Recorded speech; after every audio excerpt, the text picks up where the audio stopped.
Ngasigi ahan boy na Suru Chandra Jodoka Semboy Mitei Hairiba PS asigi text translation amakakna ahan boy ni miyamda kodol tamsigi masigi nupa asigi wakal asi pamde kuki singi tarukliba moong asi maitai singa lan taunabagi kemta haidabani laisangda get hana thabadu kuki ni koiteda laiba nupa sahi kunganipan suraba mishakni nupi thidriba nupa amana magi car ki pangsar hapada kuki war get mai thabani masigi proof loina lay asumna adum tawrukladi loina expose tawrukani Mamming na Thangminlen Khongsai Koue mana thabagi photo loina lay magi phone da su laigani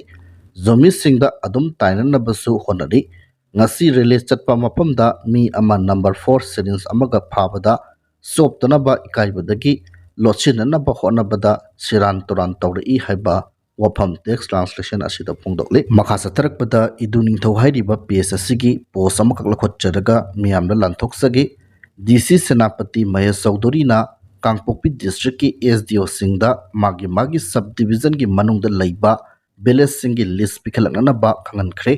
list asi 1946 tagi hauraga decade wise sahi tara kudingi hengalakpa household haibadi sakarna sakhangba amadi khangdriba village masing yum masingi proof oiba yaba document yauba details information pikhalakadabani hairi wafam asi state assembly ki inquiry committee amana state asida mitop sangsilakpa hengalakpa amadi maram chadana population hengalakpa asigi matangda thiziliba asigi thabak paikhan anaba deputy secretary TAN Hill na 13 September 2024 da tholakpa order amagi matung ina DC Kangpokpi na paikhalakpa hobani hairi makha satharakpada AT General Headquarter ki PRO Rubin Mangang Khairakpangi PS tagi post ama nikal khotchadaga amuk thamsaki hauzik new Kaithel Manbi Imphal West Zeri line ta sathariba SSC document sigi matangda ingonda phone call amadi message mayam ama lai aina mamangda su hijackre high level Assam Rifles ki official singda request tawbadagi Kumbong Bazar da miyangi safety gi damak bus tharaklabani aduna recommend yawbi gadaba nupa nupi candidates khudingmakna singnaba leitana bus tu da tonglaga satpiyu halakpasu adumaina halakpiyu any problem leibada manak nakpa police station AT unit natraga ai isada haibirau ningjing mangjing thabak tawbiganu punamak mai pakpa yaifaba oiro haiba wafam phongdokli makhatana lan horokpa matamdagini mayai oirap tawba phawbada maitaina kanglat tombi hendokna satke tawbadagi ihan hana aina unit 30 commander oiringaida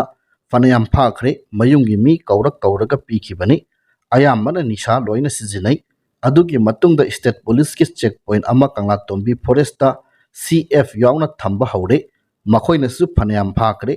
awang maikaidagi halakhidraba mi masingna nipan sukre hauzikti leibak sara sale khangdaba leitre kangla tombi lanthokpada khudong thiningai oi haibasi adubu leptana asum changsilakli basi nisha especially number 4 drugs jinaba soidana oigani hauzik kuki singna drugs yamna hongna thadorokli madugi mayaina sangsin basoidana oigani isa isubu mikup nahum singna senabiyu loinabiyu makhoi kharana leibak wathok hena ohenbiganu haiba wafam phongdokli makha satharakpada hi yai khomba news sariba PS asigi post kharkak lokhotcharaga aroibo ina miyamda thamjagi Chhattisgarh Sakti district ta sasinaba State Bank of India SBI gi branch amana thabak thijariba naha singdagi scam tawduna sel malam le hairi wafam asi bank ki official singna complaints ama thangalakpadagi police na thiba hombagi thabak sathabada Sakti district ki SBI branch asi sasinabani haiba khangwa ngamkhibaga loinana red chathaki sasinaba SBI branch hangdokhiba miyoi aduna thabak thiriba naha kayadagi sel logduna soidana thabak hapkani haiduna miyoi kaya yamlaba senfam lokthokduna branch asida sasinaba thabak tawhanduna thamlambani hairi adubu sasinaba branch asi hangdoklamba miyoi adu senkibadagi hauzik phawbagi oina phagatpa ngamdri thodok asiga mari leinana Chhattisgarh police na miyoi ahum masa khangdokhibaga loinana makogi mathakta FIR ama register tawduna phananaba khungul liba hawkhre hairi PS asigi makhata tharakpada Tamenglong district ki Tamai police station gi manung sana leiba Kuilong part 2 village ta tharamba nursery poppy acres 4/5 amadi Kadi 4 village ta tharamba nursery poppy acres 5/6 Manipur police Kuilong amadi Kadi 4 village authority ka punna kosamnaraga tharamliba nasari popi sing adu yanthattuna mangankre hairi makhatana Churachandpur district ki manungsana leiba Khengmol hill dagi security gi apunba combined team amana thiba humbagi thabak sathabada kulai paiba singna lotchenduna thalamba oigeni chingnaba tear gas gun ama magazine yawba country made 9mm pistol ama tray bore single barrel manga kapa yariba maru nipan improvised mortar cell taragomdoi amadi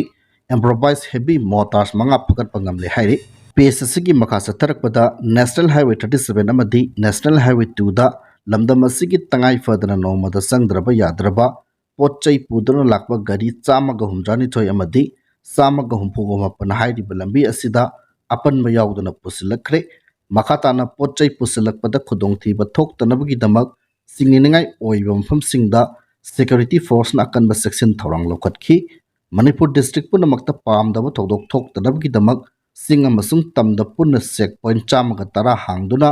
achat ong sing sek tawbagi thabak sathabada mifam mipun yawkhiba leiti hairi makhata tharakpada aroibo ina Prime Minister Narendra Modi na sayol amagi manungda lanjenaduna leiriba sing masagi mayumda hanjinhangani haina thajaba pidrabadi Delhi da sattuna masa matanta sijabagi khongjang sangsilagani haina Trobung Panchayat Bacting Committee gi co-convener Moirangtem Roger Maitaina fongdokre wafam asi ngasi Manipur Press Club ta pawmi singa unabada fongdokkibani mahangna makha taraduna hai khongjang asigi ahanba khongthang oina Delhi da sattuna sayol amma hunger strike chathagani masida karigumba tabidaba thoklabadi Delhi da masa matanta sijabagi thorang loire miyam relief camp da seng sak pangba lakpibagi mahutta Delhi da suicide tawba chatpagi flight ticket oina mateng pangbiyu amadi relief camp ta leiriba miyamna ahanba oina suicide tawnaba khongjang sangsiliba asida pungning thogatpiyu haina fongdokre haiba wafam thamlaga ngasigidi matang saida lushinjari